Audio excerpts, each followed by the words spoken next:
Hello, and welcome to our New Tech Network Elementary Socio-Emotional Learning video. This video will give you a quick overview of 3 key practices that will support socio-emotional learning in your classroom. Today, your hosts are me, Alexandra Whitehead, and Kimberly Cockwell from New Tech Network. All right, let's get started. In order for children to feel ready to learn, they need to feel that they are part of a safe and loving environment. Concrete structures for socio-emotional learning enable teachers and students to establish and nurture ongoing, trusting relationships. Today, we will take a deeper dive into 3 structures that can support socio-emotional learning in the classroom. These structures are community circles, the peace path, and the safe space. So the first practice we'll look at is community circles. Why community circles?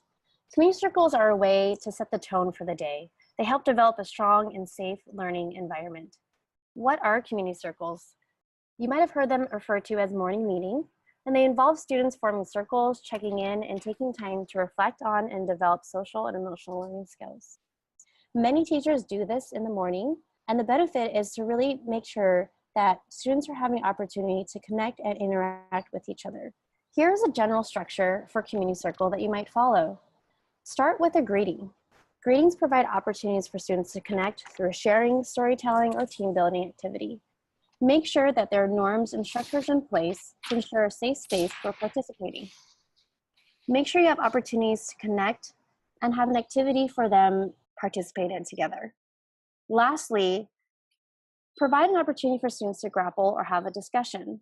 Learners thrive on predictability, so it is a good idea to front load any changes to a daily schedule for them. For example, in this sample message, the teacher is previewing for students that their small groups for guided reading will be different than usual. In the resources section at the end of our time together, we have included a link to Responsive Classroom that will have more examples of greetings, activities, and morning messages. Now, we're going to talk about the safe space in your classroom. What is a safe space or cool down space? Basically, it is a space in your classroom where kids can go, take a break when they're having a hard time, and choose a strategy to help them calm or self-soothe so that they can rejoin the group and learning when they're ready. How do you do this? Lots of modeling and practice during morning meeting. The safe space is a great tool to help kids solve their own problems. I introduced the safe space early in the school year as a spot for kids to take a break and for students to self-identify when they needed that time to themselves. When I introduced the safe place, my students and I were also learning the skill of composure, and each child wrote and drew their own ideas for how they could compose themselves or calm down in the safe space, which I then hung up in the safe space, as you can see in the picture. In addition, my safe space had a family board in it with pictures of students with their families to help them access connections if they were upset. My students would use the safe space for a variety of reasons, and I even had a classroom job of star helper, who was a person who could help others in the safe place by going through the steps of de-escalation together. This structure helped my students to self-regulate and take a break when needed. Making the safe space work took lots of practice. Just like you would not expect your students to master a math concept after one day, they need lots of modeling and practice to use this tool with confidence. I often use morning meeting as a time to model using the safe space. We would talk through scenarios for when it might be a good idea to take a break, and also have students practice in a fishbowl style while all of us watched and gave feedback. I would also show students different activities they could use in the safe space, and we would make our own rules or norms for what to do and what not to do. For example, we made a rule that the stress ball was for holding and squeezing, but not for throwing. We would also practice different breathing exercises every day during morning meeting that kids could then use in the safe space or anywhere else throughout the day. The peace spot is another structure that I implemented to help with self-regulation in the classroom. What is the peace path? The peace path, or peace spot, as we call it, is a step-by-step conflict resolution process that teaches kids to solve their own challenges. Why do we do this?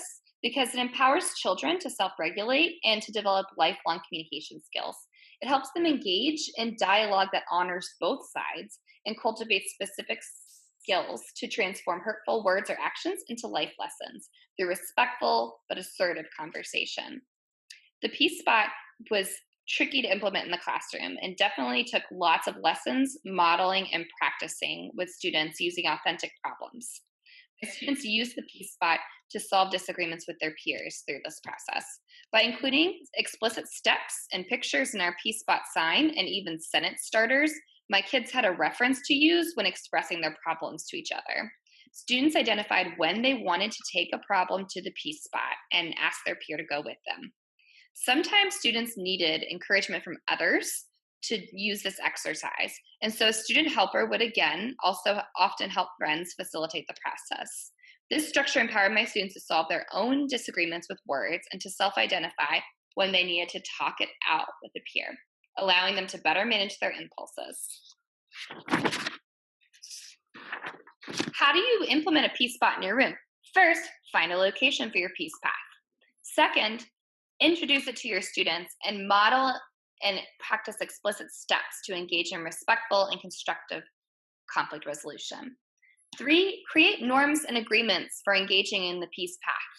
And finally, encourage your students to use I statements and to own their emotions. For example, rather than saying, you pushed me down, I didn't like it, you say, I don't like it when you push me down. Next time, can you use your words?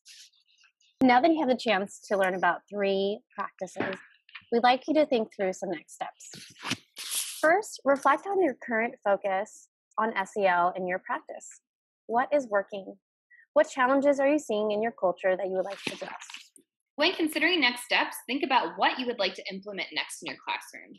Whether it be adding a morning greeting or introducing a safe space or something else, what challenges might you face and what supports might you need?